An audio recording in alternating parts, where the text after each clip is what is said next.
प्रभु श्रीराम ने बाली को छुपकर बाण क्यों मारा? जानिए वास्तविक कारण। सनातन धर्म से संबंध रखने वाले लगभग सभी लोग जानते हैं कि सुग्रीव को उसका राज्य वापस दिलाने के लिए प्रभु श्रीराम ने सुग्रीव के बड़े भाई बाली का वध किया था। परंतु बाली का वध करने के लिए प्रभु श्रीराम को बाली पर छुपकर बाण चलाना पड़ा था।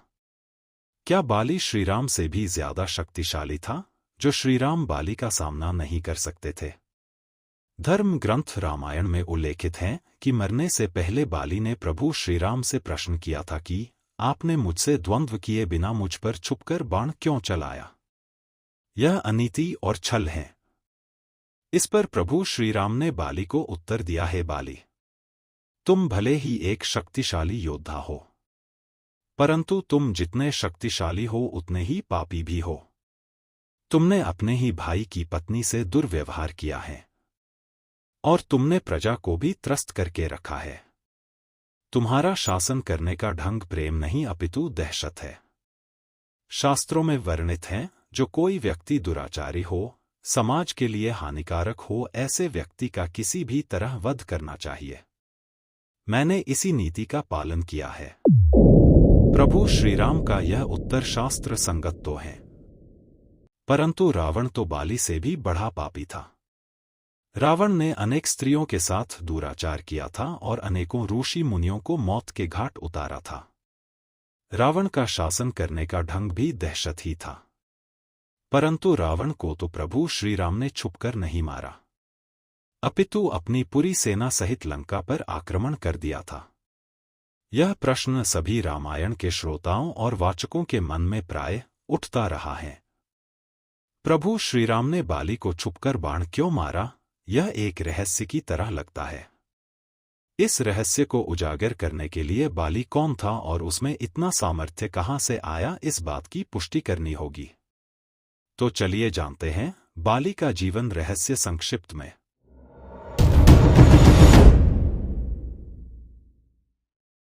एक सुमेरु नामक पर्वत था, जो कि ब्रह्मा जी का कोट था। एक बार ब्रह्मा जी वहां पर तपस्या कर रहे थे। तपस्या में लीन ब्रह्मा जी के नेत्रों से 2 अश्रु की बूंदें टपक कर उनकी हथेली पर गिर गई, जिसे ब्रह्मा जी ने रगड़ दिया। उसकी एक बूंद बनकर भूमि पर गिर गई। उस बूंद से एक वानर का जन्म हुआ। उसका नाम ब्रह्मा जी ने ऋक्ष रखा। ऋक्ष उसी पर्वत पर रहकर ब्रह्मा जी को पुष्प अर्पित करता रहा। फिर एक दिन पर्वत श्रृंखला में वानर राज ऋक्ष यहां वहां भटक रहे थे। उन्हें बहुत तेज प्यास लगी। एक तालाब में झुककर वे पानी पीने लगे, तभी उन्हें वहां किसी विशालकाय परछाई का आभास हुआ। डर के मारे वे तालाब में कूद गए, परंतु जब वे तालाब से बाहर निकले तो उनका शरीर एक सुंदर युवती में परिवर्तित हो गया। उसी समय इंद्रदेव और सूर्यदेव आकाशमार्ग से प्रस्थान कर रहे थे। उन दोनों की दृष्टि उस सुंदर युवती पर पड़ी। दोनों उस युवती का अप्रतिम सौंदर्य देख मोहित हो गए। काम वासना से ग्रसित इंद्रदेव का तेज उस युवती के बालों पर जा गिरा, जिससे एक वानर का जन्म हुआ। उस वानर का जन्म उस युवती के बालों से हुआ, इसलिए उसका नाम बाली पड़ा।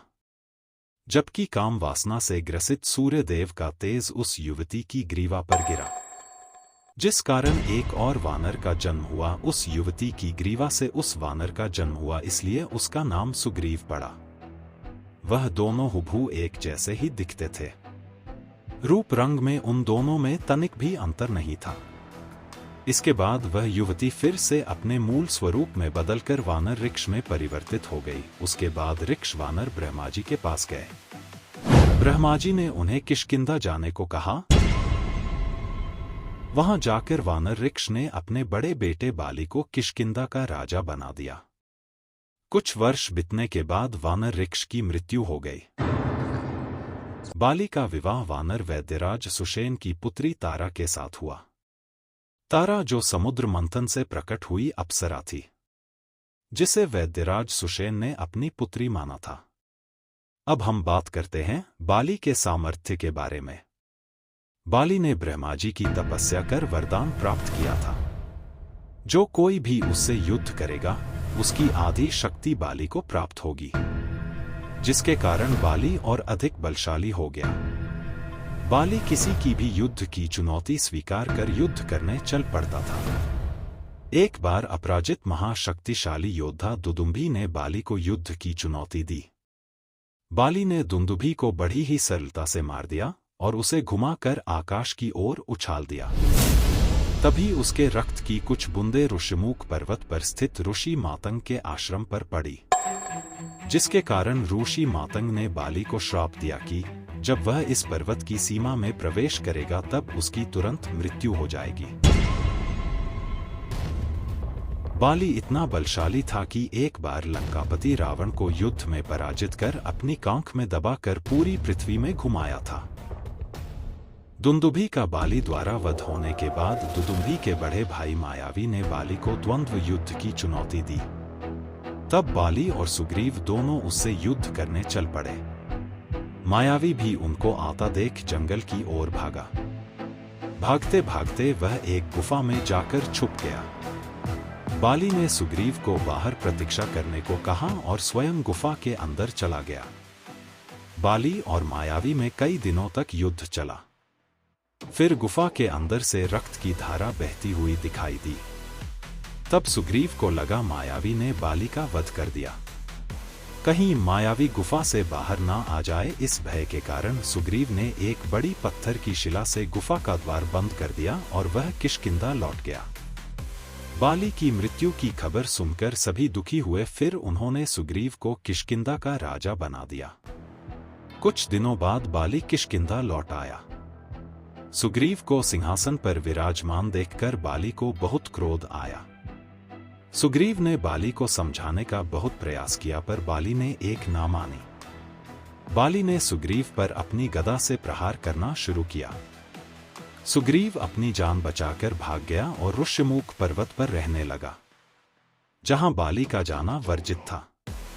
इसी बीच सुग्रीव की पत्नी रोमा को बाली ने रख लिया। इस तरह बाली और उसके भाई सुग्रीव के मध्य शत्रुता हो गई। आगे चलकर देवी सीता की खोज करते हुए श्रीराम की भेंट हनुमान जी से हुई। वे श्रीराम को सुग्रीव के पास ले गए और उनसे मित्रता करवाई। सुग्रीव ने अपने भाई बाली के दुराचार के बारे में श्रीराम को बताया। सुग्रीव की बात सुनकर प्रभु श्रीराम बाली का वध करने के लिए सहमत हो गए, किंतु सुग्रीव को श्रीराम की शक्ति का अंदाजा नहीं था। प्रभु श्रीराम की शक्ति का परीक्षण करने के लिए सुग्रीव प्रभु श्रीराम को दुंदुभी के कंकाल के पास ले गए। दुंदुभी के कंकाल को प्रभु श्रीराम ने अपने बाएं पैर के अंगूठे से दूर तक उछाल दिया। उसके बाद जो 7 पेड़ों को एक ही बाण से बाली ने छेद दिया था, वह भी प्रभु श्रीराम ने करके दिखा दिया था। परंतु फिर भी सुग्रीव को संतोष नहीं हुआ। सुग्रीव बाली से इतना डरता था कि श्रीराम के लाख समझाने पर भी वह नहीं माना। अंत में सुग्रीव और बाली द्वंद्व युद्ध करेंगे और श्रीराम बाली पर छुपकर बाण चलाएंगे, ऐसी योजना बनी। प्रभु श्रीराम ने भी सहमति दर्शाई। सुग्रीव ने बाली को द्वंद्व युद्ध की चुनौती दी। बाली ने भी सुग्रीव की चुनौती को स्वीकार किया।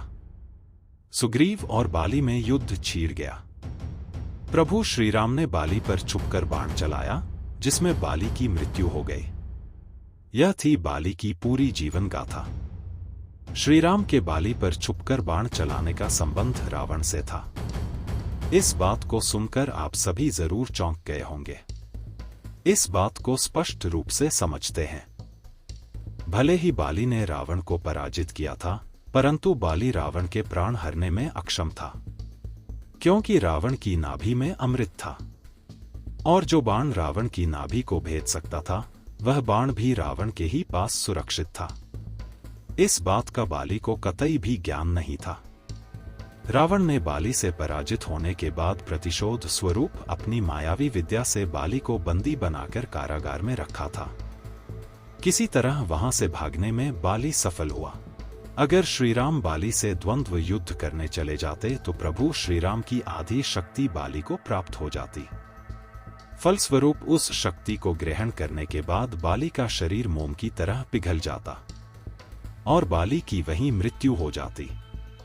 बाली की इस तरह मृत्यु होने पर सारे संसार में यह बात फैल जाती कि श्रीराम कोई साधारण पुरुष नहीं अपितु दिव्य पुरुष हैं। श्रीराम का दिव्य पुरुष प्रकटीकरण हो जाता तो ब्रह्मा जी के वरदान के अनुसार रावण का श्रीराम द्वारा वध करना असंभव हो जाता।